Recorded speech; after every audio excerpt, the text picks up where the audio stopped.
The event today is called Conversations with High Performers. We've chosen Tony as our guest in this series because, well, first of all, he happens to be a local here in Barcelona, although originally from the UK. He is an expert in negotiating. And the most important thing for me in terms of his negotiation skills and insights and the things that he brings to the table, he focuses on emotionally intelligent negotiation, which for me really aligns with People Playbook and our values. My name is Tony Anagor. I'm a leadership coach. I also am an entrepreneur. I'm an author. And one of my passions is to almost like debunk and democratize the idea of negotiation, because a lot of people, when they hear negotiation, they think it should be something like a bit of a battle. But most people don't like negotiating. Through my experience, I've learned that negotiation is actually key to opening up some really incredible outcomes. One of the things that I love about emotionally intelligent negotiation is it forces you to connect with how you're feeling in real time at that moment. And what I'm noticing is a lot of the emotions that I might feel towards specific negotiators or negotiations are, for me, data points of information. When I take the time to unpack why I'm feeling that specific way, it has a direct result on the actual outcome of the negotiation. If I focus on me and what I'm going to say, I'm excessively nervous. But if I focus on the people and how I can help them with the knowledge that I've picked up over the last 20, 30 years, then I'm excited to share it with them. Tony, I love this EIN, the emotionally intelligent negotiation piece. We're going to get into what it is, etc. But you work with a lot of leaders. We know kind of inherently that it's an important skill, negotiation. What's your view on the skill of negotiation within the context of being a high performer? First of all, I'd like to thank you for inviting me here. For me, this is like a real sweet spot. I love working with leaders.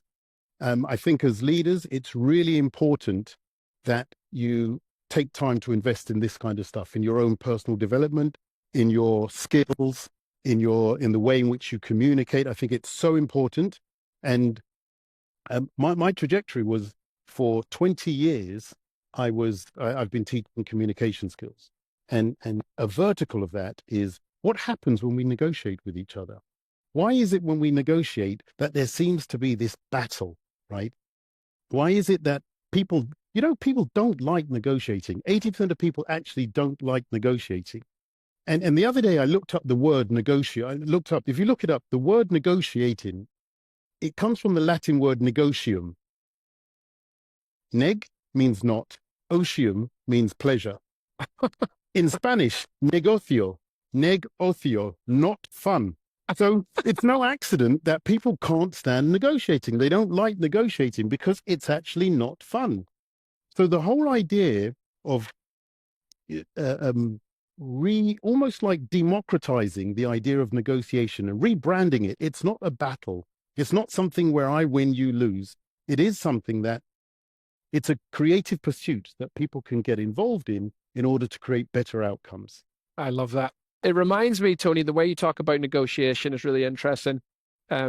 Oftentimes in the work that we both do in this field, networking gets a collective sigh. Ooh, networking, and it needs a rebrand of like, it's just meeting people, it's connecting with one another. I can't believe you had the definition ready to go of not fun. Please stay with us. I think learning about it is important, but it is important because it's something we're often doing, right? And especially leaders, especially high performers, you find yourself like, it's not just once a year, it's just an ongoing thing that takes place. Is that fair to say? Yeah, that's a really good point. We're negotiating all the time, every day. Studies show that the average person actually negotiates between 8 and 12 times a day. Wow. And most of us don't even realize. And so the idea of emotionally intelligent negotiating is to understand in real time what's really going on here. And essentially speaking, when 2 or more people come together to discuss something that they both care about, then you're in a negotiation. And it could be a merger or an acquisition. It could be your salary. It could be you negotiating with your partner about where you're going to eat dinner this evening.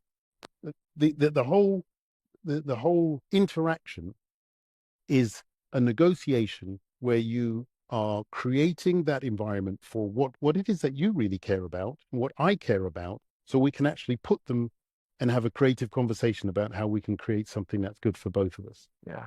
I love that you bring creativity onto that. I'd like to hear a bit more about your point of view on the creative element within negotiation before we jump into your first point. Yeah. Tell us a little bit more about this creativity aspect. Yeah. There's a myth that the best negotiators are these fast thinkers, fast talkers, walk around in slick suits and big fat Rolexes, and that's all nonsense. I mean, it's been hyped by movies, it's been hyped by the press, but actually, real negotiation, to be really successful at negotiating, I think Flick said it earlier on, it's about really asking good questions. The better you are at asking questions, the better you are at creating these almost like you create wonderful situations out of nothing, right? Two people come together, they get in the room, and they create a scenario that wasn't there before. And that's because they've developed this ability to ask these really good, incisive questions. Remember, and sometimes the answers are innocuous. Sometimes you might pick up an answer here, and it might, in that moment, seem like nothing to do with the conversation. But as you start to expand the conversation, you realize that when you look at the bigger picture, you can create something that's pretty special. Just as you were describing that, Tony, I hadn't thought about this until you were sharing this wonderfully articulated definition of creativity within the context of negotiation, something that wasn't there before. I couldn't help but think about Michael Jordan. I don't know if anyone has seen the film at all with it's just about the shoes, not about Michael Jordan, about the deal that they negotiated, that he would take a cut of every Jordan branded Nike basketball shoe. And that had never been done before. Yeah. And I just love that concept of creativity in the conversation, asking questions. And the other thing, Tony, that I think many of us think about when we hear negotiation, we think it's about I win, you lose. What does that mean for you in the context of negotiating? Because that's quite unique, right? That you've rebranded it almost and said, actually, to be effective at this, I'm going to bring in the emotional intelligence. Yeah, thanks for that question. So I've done like the Harvard negotiation, Berkeley University. I've read so many books. As you know, I have a podcast. So I talk to negotiators all over the world. And if you had looked in the 80s and 90s, negotiation was about leave your emotions to one side and focus on the fact. The problem is, even if the facts look right, I'm sure you've all been in those situations where on paper it looks like a great deal, but you just didn't like the other person. For some reason, you didn't trust the other person. Like and trust are emotions. So how can you have a negotiation and leave emotions to one side where if the problem is the emotions, the challenge is the emotions? So emotionally intelligent negotiation is about bringing these emotions to center stage and using these emotions as data points for information to understand what you care about. And people also think emotions are people screaming and crying and banging their hands on the table. If I show up at a negotiation and I've just had an argument with my business partner and I show up, that emotion that I'm feeling, it's called an emotional overhang. So it's got nothing to do with you, but I'm annoyed because I had an argument with my business partner. But that will affect the outcome of this negotiation. And so when we talk about emotional intelligence, we really want to be able to understand in real time what my emotions are, what effect they're having on me and on my counterpart. And also, what about the other person? How are they feeling, right? What's going on with them? And let's have an open conversation around how you're feeling specifically about the outcome and about the process of the negotiation. Just love the context of emotion in this because oftentimes we do think it's on paper. I think this is a great deal, but yeah, you're ticked off because you're coming from a bad meeting or you're not in great, you didn't sleep well last night, whatever it is, right? And even on paper, the numbers, but actually the emotion that we're all bringing to these conversations. And this is, again, now the jumping off part, because I love this. When we think of negotiation, oftentimes, I think early in my career, I saw it as a win-lose. If we're negotiating, I want something that you don't want to give, and you're in the way of that. But actually, your first kind of principle that you have shared with us through the emotionally intelligent negotiation principles, through your cards and all the great stuff you've been doing in your book, your counterpart is not the enemy. Tell us a bit more about that. So over the years, we just observed negotiations. We studied them, we watched them on YouTube, we watched them live. We spoke to people who were negotiating across the board. And what we did is we looked at either cognitive biases or certain behaviors that seem to be prevalent throughout all these negotiations. And then we came up with 7 principles. And they're principles, they're not rules, they're not laws, they're just principles, because we wanted people to be able to imbibe these. The important thing about this style of negotiation is I want you to be able to, on Monday morning, to apply what you've learned. I don't want you to have to go and do more research and study it to make sure it makes logical sense. So we came up with these principles. And the first principle was your counterpart is not your enemy. Why? Because we observed that people showed up at negotiations with this idea of this other person is somebody who I have to win, I have to beat. And that style of negotiation, it does exist. If you're a corporate raider, for example, and your job is to go in and buy a company and chop it into pieces and sell it off, you don't really care about the other part, your counterparty. But those kind of negotiations are fewer and far between. The everyday negotiation isn't like that. And so we teach people to think, have the mindset that your counterpart is not your enemy. And imagine if you start a negotiation from that standpoint. It's a completely different set of options that you have open to you when you think, you're not my enemy. It doesn't mean that you're my friend. So let's not mix it up. Emotion intelligent negotiation doesn't mean that you're going to be soft and you're going to be supplicative and let everyone walk all over you. It's the complete opposite. So you're not my friend, but you're not my enemy. And that mindset, Flick was talking about the reframing. That reframe of how you see your counterpart completely changes the options that you have available to you, and therefore has a direct effect on the outcome of the negotiation. Your second point, Tony. So the first is around your counterpart is not the enemy. Talked about practicing mindfulness, seeing them as people. I think that's really a great starting point. No wonder it's number one in your set of principles, of which there are 7. We're going to cover 3 today. Your second one is seek to understand, not convince. I love this. I'm really curious to hear more about that. This is based on 2 observable behaviors, cognitive biases. The first bias is called naive realism. Naive realism is when, Tony, you and I, we might read an article, the words are exactly the same, and then you come up with a different conclusion to me. And I think, well, Tony, you and I have read the same article. How can you possibly see things different to me? And I label you as something else. And that's called naive realism, when you both look at the same information and you label the other person something else because they don't see things the same way you see them. And the second cognitive bias is the boomerang effect. The boomerang effect states that when I pushed for something, the harder I push, the more you resist. Which means that even if I've got a great deal for you, we've all seen it, this is the best deal for you, you can do this. And what do? You push back. Even if on paper it's great, you start to think there's something about this person that I really don't trust. And so we seek to understand, not to convince, because when you try and convince somebody, the natural tendency is to push back and to disbelieve. And that's a real challenge in a negotiation, because if you come in and you're trying to convince me to buy your product or try and convince me one way or another, my natural cognitive biases will kick in. And if you're aware of that, then you have to think, okay, right, how do I seek to understand? Again, where's Tony coming from? And ask genuine, curious questions to figure out my landscape.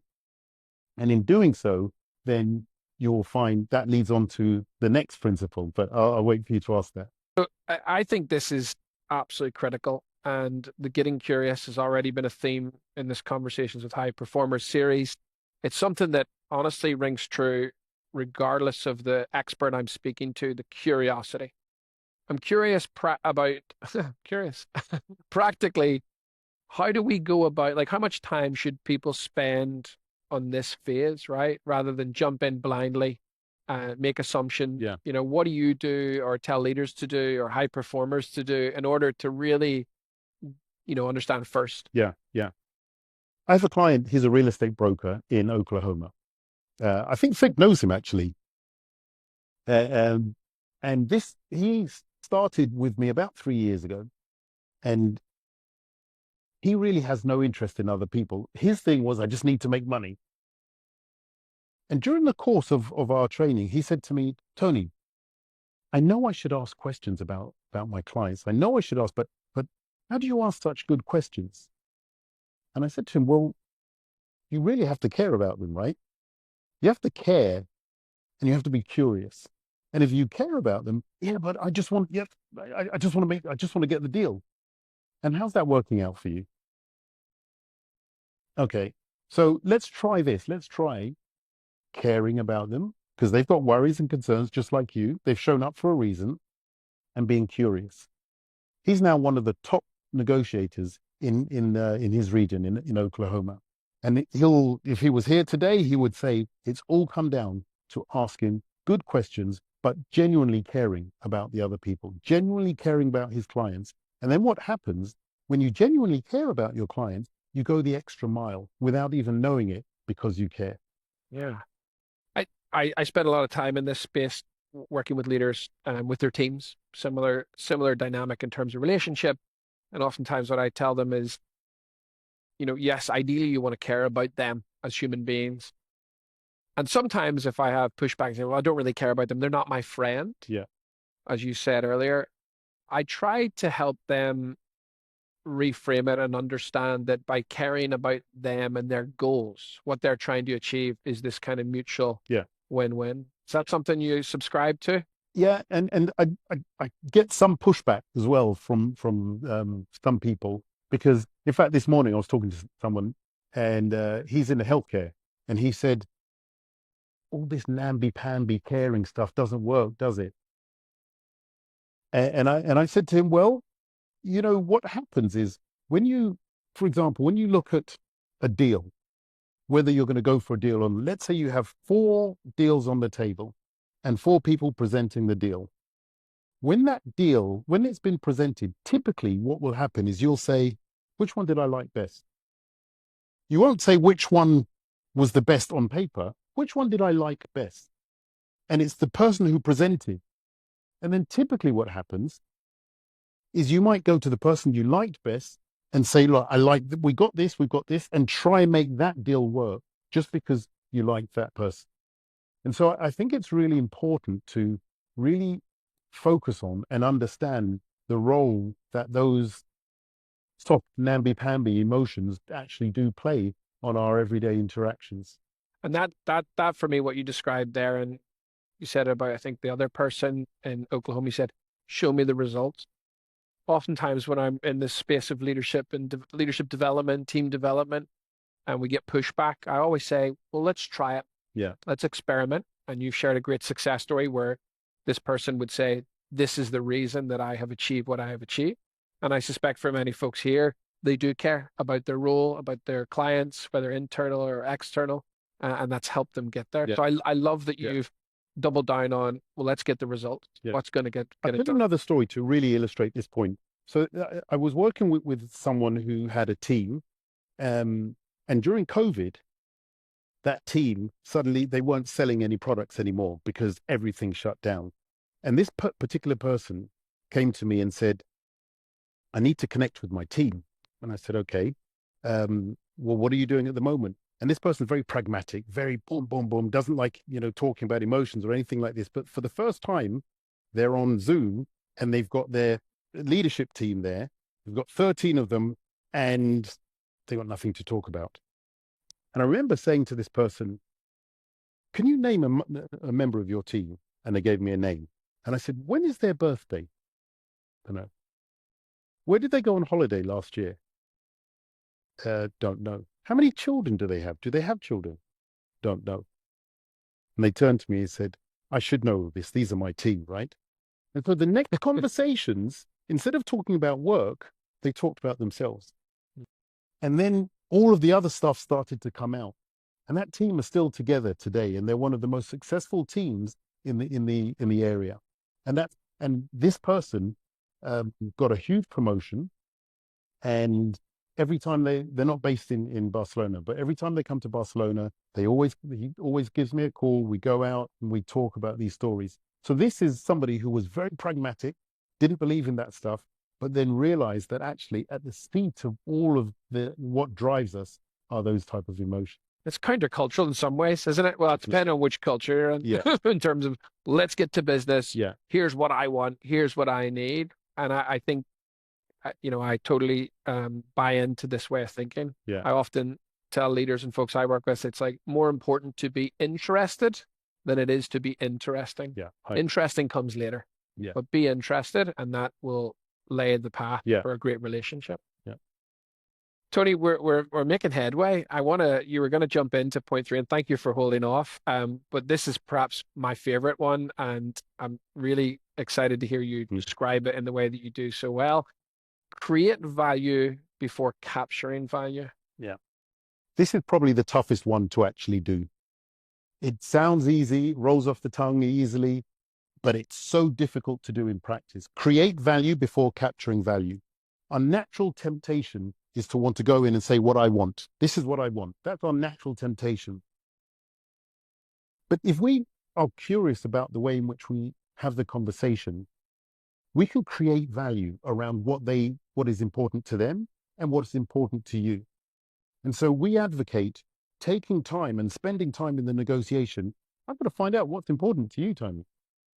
And I've really got to and once I've found out what's important to you, then I've got to find out, I've got to, almost in my mind, prioritize.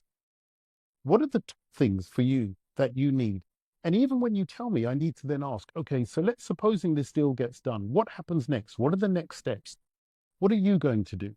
Who benefits other than yourself when this deal gets done? And that's me. I'm searching for more information, creating value, because now you're going to say, after this, I'm going to share this with my stakeholders, with my investors, with my team. Okay, so you've just now created value from thin air. You've just let the other person know that, okay, you're going to go back to your team and you're going to share a story. So you're going to go up in their estimation, and that's value. And now the important thing is to capture value.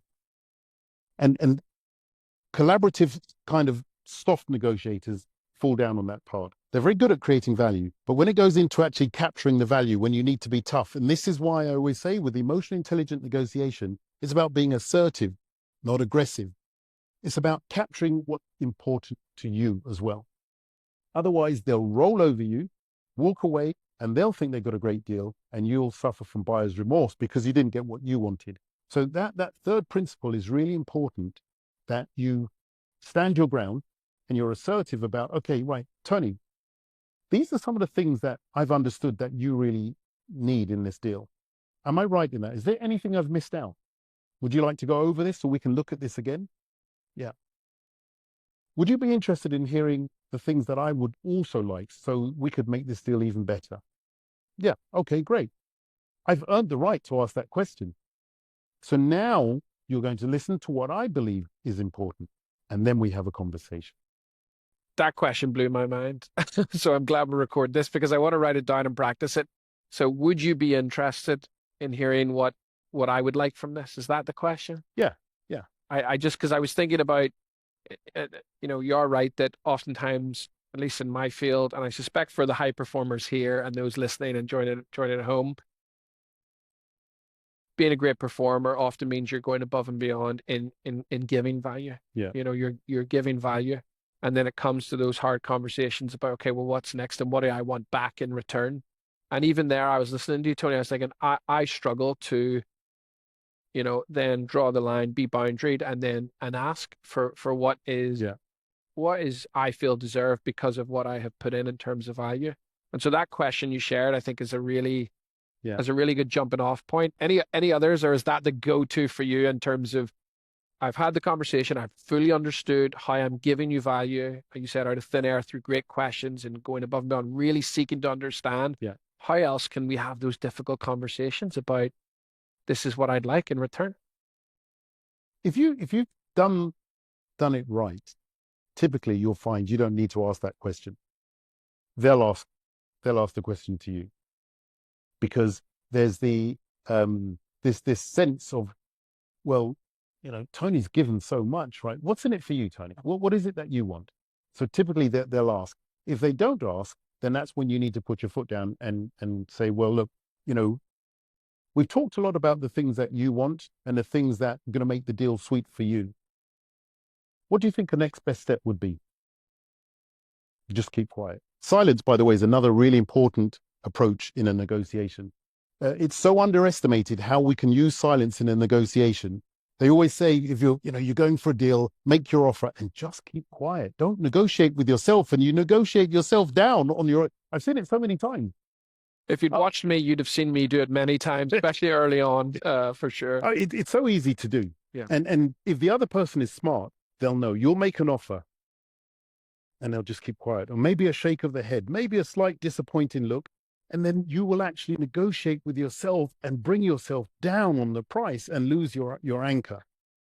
I'm laughing because it reminds me of one of the first deals that we did for People Playbook. It was a pretty significant deal. And I remember I was working with David on our team, and we'd put forward a proposal, and I thought it was fair. I know it was fair. In fact, if anything, I knew they were going to get more value than we were going to get. And I sent it out, and the client came back and said, proposal looks great. Love the design. Think this is going to really work.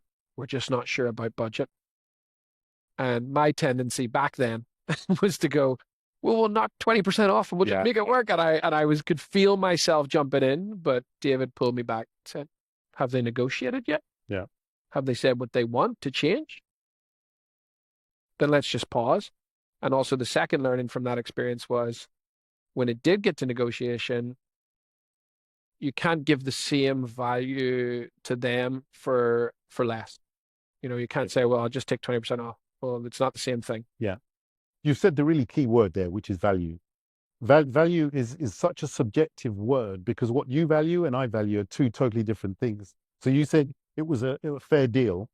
They got much more than, so it wasn't a fair deal, right? For you, it wasn't a fair deal. For them, it was a fair deal.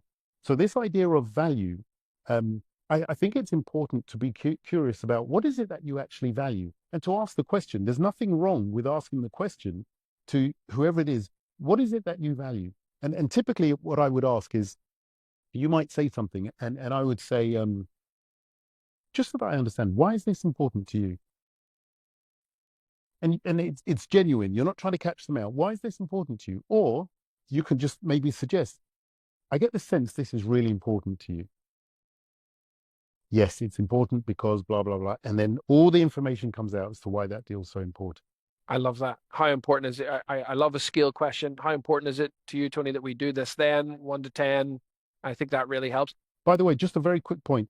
Most negotiations fail for 3 main reasons: lack of preparation, lack of trust, and a big ego. They're the 3 main reasons that negotiations fail. So my advice to you is always, always prepare. And prepare means preparing what you want, but also preparing a hypothesis for what they want. My experience, people go into negotiation and you make me an offer and they always want more than that's on the table, but they don't really know what. They just feel, right, that's your first offer, so therefore there must be another offer behind it. So if you prepare effectively and you know exactly what you want and they make you that offer, then you know how close that is to what it is that you're actually looking for. Oh, I love that. I love that. That anchoring piece, the way you described it, is wonderful. And it comes back to the curiosity piece, the care, what you want, and just spending time in that. Tony, we're getting towards the end. I want to ask you the question we ask all our guests on 3 Points podcast, which is, if we're all going to adapt a more emotionally intelligent form of negotiation, how might the world change? I'm going to use the words of a guy called Kwame Christian, and he runs the #1 podcast for negotiation in the world. And whether you are a sales team, with finance, marketing, and you just don't get along, whether it's parents and children, whether it's nations, what Kwame says is the best outcomes lie on the other end of a difficult conversation. And so my crusade is I want to democratize negotiation. I want people to be able to walk into these conflictive situations knowing that they've got the skill set and the ability and the emotional intelligence to hear things that they might not like, but still respond in a measured way. Because on the other end of those type of conversations, for me, that's where the pot of gold is. That's where the magic is, if we could just stay through those difficult conversations. I love that. Let's all get there. And if you haven't already, do check out Tony's podcast. And please do follow him. There's so much gold. I listened to that with Kwame, and I took so much from it. And I love how you host. But I've been so delighted to have you as a guest. Let's give a round of applause for Tony Anagor, please.